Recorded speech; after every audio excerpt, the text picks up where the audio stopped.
नमस्कार मित्रों। इसके पहले वाले वीडियो में हमने स्वर पढ़ लिया, वर्णमाला पढ़ लिया। ये दोनों कंप्लीट हो गए थे। आज उन्हीं वर्णमाला से अर्थात हिंदी लिपि की वर्णमाला जो है, उन्हीं से कुछ हम महत्वपूर्ण बिंदु लेकर आए हैं, जिसमें से कोई ना कोई क्वेश्चन बन जाता है। तो अक्सर ना आने के कारण बच्चे क्वेश्चन गलत कर देते हैं, तो उसको देखते हैं। जैसे जैसे एक स्वरों में एक वर्ण होता है आ। क्या होता है? आ होता है। इसको क्या कहा गया? उदासीन स्वर। क्या कहा गया दोस्तों? उदासीन स्वर। अब उदासीन स्वर क्यों कहा गया? क्योंकि यह अ वर्ण जो है, किसी भी वर्ण के साथ, किसी भी व्यंजन के साथ जुड़ने पर उसका स्वरूप चेंज नहीं करता, अर्थात उसका वर्ण का स्वरूप ज्यों का त्यों ही रहता है। इसीलिए इसे उदासीन वर्ण कहा गया। जैसे हम देख लेते हैं, का में यदि आ लगाते हैं तो इसका स्वरूप का ही रहेगा। क्या रहेगा? का ही रहेगा। अगर इस का में इस अ के अलावा कोई भी स्वर लगाते हैं, जैसे हमने लगा दिया बड़ा आ, तो इसका स्वरूप क्या हो गया? चेंज हो गया। क्या हो गया? चेंज हो गया। इसीलिए इसको उदासीन स्वर कहा जाता है। किसको? आ को। इसके बाद दोस्तों एक वर्ण आता है हमारे हिंदी वर्णमाला के व्यंजन में, आता है झ। क्या आता है? झ। इसको अमानक वर्ण क्यों कहा जाता है? तो इसका प्राचीनतम लिखित स्वरूप जो होता है, प्राचीनतम लिखित स्वरूप कुछ ऐसे होता है। कैसे होता है? ऐसे होता है। इसलिए इसको अमानक वर्ण कहा गया। इसके लिखित स्वरूप को अमानक वर्ण कहा गया। क्या कहा गया? अमानक वर्ण। इसके बाद देखते हैं दोस्तों द्वित्व और संयुक्त। द्वित्व और संयुक्त हम आगे के अध्यायों में, आगे की वीडियो में संधि पढ़ने वाले हैं। अगर द्वित्व और संयुक्त जान लेते हैं तो हमको थोड़ा सुविधा रहेगा पढ़ने में। तो दोस्तों देखते हैं द्वित्व। क्या? द्वित्व। द्वित्व क्या होता है? तो द्वित्व में ये जो एक आधा वर्ण रहता है और एक पूरा वर्ण, एक आधा वर्ण और एक पूरा वर्ण, दोनों समान वर्ण होते हैं। जैसे दिल्ली, जैसे दिल्ली। इस दिल्ली में एक तो आधा ला है और एक पूरा ला है, दोनों कैसे हैं? समान है। और हम ले लेते हैं वर्ण उज्ज्वल। उज्ज्वल, उज्ज्वल में कैसा है? दोनों आधा जय समान है। तो ये कैसे हो गए? द्वित्व हो गए। अर्थात जिस शब्द में दोनों आधा आधा वर्ण और पूरा वर्ण समान हो उसे द्वित्व कहा जाता है। इसके बाद संयुक्त। क्या आएगा? संयुक्त।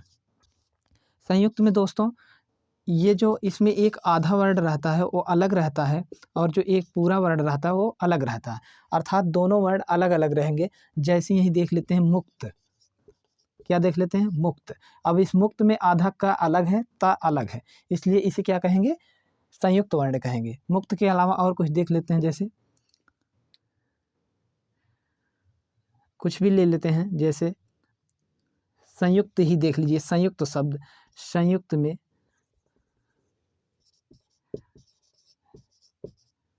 संयुक्त में आधा का और आधा ता, मतलब अर्थात दोनों अलग अलग हैं। जैसे ले लेते हैं चंद्र। क्या ले लेते हैं? चंद्र। ये क्या है? संयुक्त है। इसमें दो वर्ण अलग अलग हैं। इसको अगर चंद्र को तोड़ेंगे तो क्या निकलेगा? च निकलेगा। च में आ निकलेगा। इसके बाद न, चंद, इसके बाद द, इसके बाद र, अर्थात चंद्र। इसमें कितने आधे वर्ण हैं? दो वर्ण हैं। आधा, एक तो आधा ना है, एक आधा दा है। तो दोस्तों ये हो गया संयुक्त। इसके बाद हम देख लेते हैं रेफ। एक हमारी हिंदी वर्णमाला में रेफ अर्थात रा जो वर्ण होता है उसको रकार ना बोल के रेफ वर्ण बोला जाता है। क्या बोला जाता है? रेफ वर्ण। रा को क्या बोला जाता है? रेफ वर्ण। इस रेफ वर्ण को अर्थात रा को हम तीन तरह से प्रयोग करते हैं। कैसे? तो देखते हैं। पहला जो है, हम जब वर्णमाला पढ़ रहे थे तो हमने बताया था एक जब वर्ण का स्वरूप कैसे बनता है, एक ये पाई बनती है, एक खड़ी पाई। इसको क्या कहते हैं दोस्तों? इसको कहते हैं सिरोरेखा। सिरोरेखा। और इसको क्या कहते हैं? खड़ी पाई। खड़ी पाई कहते हैं। तो दोस्तों ये रेफ अर्थात र वर्ण जो है, जब इस खड़ी पाई पे लगेगा तो उस वर्ण को आधा कर देगा जिसमें लगेगा। जैसे क्रम, जैसे क्रम। अब इस क्रम को अगर तोड़ेंगे तो क्या निकलेगा? देखते हैं। का पे हलंत, रा और म। हमारा रा पूरा है लेकिन का को आधा कर दे रहा है, इसलिए इसको इस खड़ी पाई पर जो भी रा लगेगा उस वर्ण को आधा कर देगा जिस पर वो लगेगा। एक तो ये हो गया, पहला नियम ये हो गया। और दूसरा क्या है, दूसरा है जैसे हम शब्द लेते हैं ड्रम। क्या लेते हैं? ड्रम। ड्रम ये कुछ ऐसे वर्ण होते हैं, 9 वर्ण होते हैं। 9 वर्णों में ये जो ट हो गया, ठ हो गया, ड हो गया, ढ हो गया, या ऐसे द हो गया, इन सब में अगर र लगता है तो इस र तो पूरा रहेगा लेकिन इस ड को आधा कर देगा। जैसे इसको तोड़ेंगे तो क्या निकलेगा? ड आधा हलंत लगेगा, इसमें र निकलेगा, इसमें मा निकलेगा, अर्थात ड्रम। ठीक दोस्तों, इसके किस वर्ण को आधा कर रहा है? जिस पर ये लग रहा है। एक तो इस तरह से लगा खड़ी पाई पर, और ये किसी गोल वर्ण कहा जाता है। गोल वर्ण पे जब र लगता है तो इस गोल वर्ण को आधा कर देता है और र पूरा रहता है। और इसके बाद तीसरा नियम क्या है? तीसरा नियम है ये हो गई सिरोरेखा, ये हो गई खड़ी पाई। अभी तो हमने खड़ी पाई का देख लिया और एक गोल वर्ण का उदाहरण देख लिया। अब हम देखते हैं सिरोरेखा। अभी तक तो यहाँ हमारा र पूरा मिला, लेकिन जैसे ही सिरोरेखा पर हमारा र लगता है तो वह र जो है आधा हो जाता है। जैसे कर्म, जैसे कर्म, इस सिरोरेखा के ऊपर लगते ही हमारा र क्या हो जाता है? आधा हो जाता है। अब हम इसको अगर तोड़ेंगे तो क्या निकलेगा? का निकलेगा, र आधा हो जाएगा अर्थात हलंत लग जाएगा, और मा।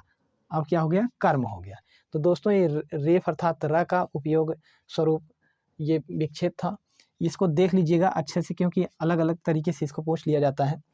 अब हम देखते हैं हिंदी वर्णमाला का जो एक पूरा खाका बनता है वो कहाँ से स्टार्ट होता है, कहाँ पर ख़त्म होता है।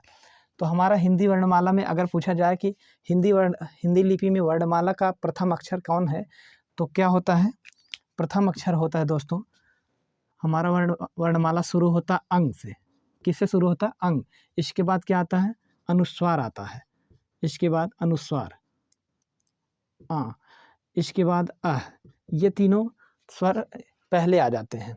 इसके बाद हमारे पास क्या क्या आता है? फिर वही हमारे 11 स्वर लिख लेते हैं।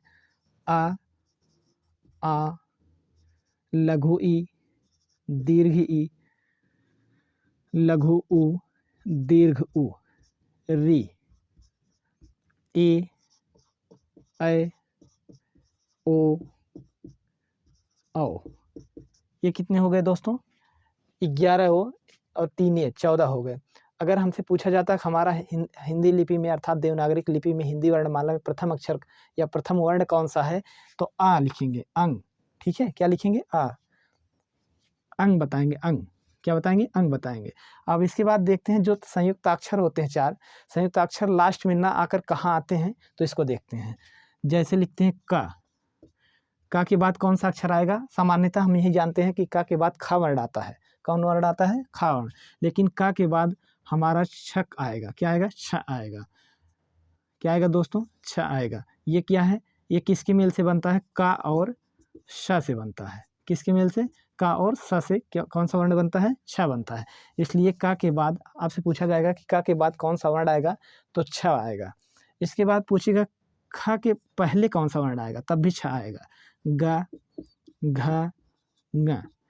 ये का वर्ग हो गया। इसके बाद च वर्ग में देखते हैं च, छ, ज। अब जो ज्ञा बनता है, ज्ञा क्या बनता है? ज्ञा। ये किसके मेल से बनता है? ज से बनता है और ञा से बनता है। इसलिए ज के बाद हम क्या लिखेंगे? ज्ञा लिखेंगे। क्या लिखेंगे दोस्तों? ज्ञा। इसके बाद क्या है? इसके बाद है झ या फिर ञा। ये हो गया च वर्ग। अब ट वर्ग में देखते हैं ट, ठ, ड, ढ, ड़। ता हम देखते हैं त्र जो संयुक्त अक्षर में बनता है किसके मेल से बनता है? ताप से बनता है प्लस रा से बनता है। इसके इसलिए हम ता के बाद क्या लिखेंगे? त्रा लिखेंगे। क्या लिखेंगे दोस्तों? त्रा लिखेंगे। इसके बाद ता, था, ता, त्र, था, दा, धा और ना। पा, फा, बा, भा, मा, या, रा, ला, वा, श। अब हम देखेंगे एक संयुक्त अक्षर बनता है स्रा। क्या बनता है? स्रा। एक इसके मेल से बनता है बड़ा सा और रा से। किसके मेल से? बड़ा सा और रा से। अब हम देख लेते हैं सा के बाद क्या लिखेंगे? स्रा लिखेंगे। क्या लिखेंगे? स्रा। इसके बाद मूर्धन्य श, दंत श, फिर ह। दोस्तों यह थी हमारी हिंदी लिपि अर्थात देवनागरी लिपि की वर्णमाला, ऐसे ही लिखी जाती है। अब आप कंफ्यूज नहीं होंगे। आपसे पूछा जाता है कि क के बाद कौन सा वर्ण आएगा, तो छक आएगा। ज के बाद कौन सा वर्ण आएगा, ज्ञ आएगा। झ के पहले कौन सा वर्ण आएगा, ज्ञ आएगा। या थ के पहले कौन सा वर्ण आएगा, त्र आएगा। या फिर मूर्धन्य स से पहले कौन सा वर्ण आएगा, स्र आएगा। ठीक है दोस्तों, इसको अच्छे से देख लीजिएगा। अच्छा लगा हो तो शेयर कर लीजिएगा, सब्सक्राइब कर लीजिएगा और लाइक कर लीजिएगा। मिलते हैं नेक्स्ट वीडियो में। आज के लिए इतना ही। थैंक्स।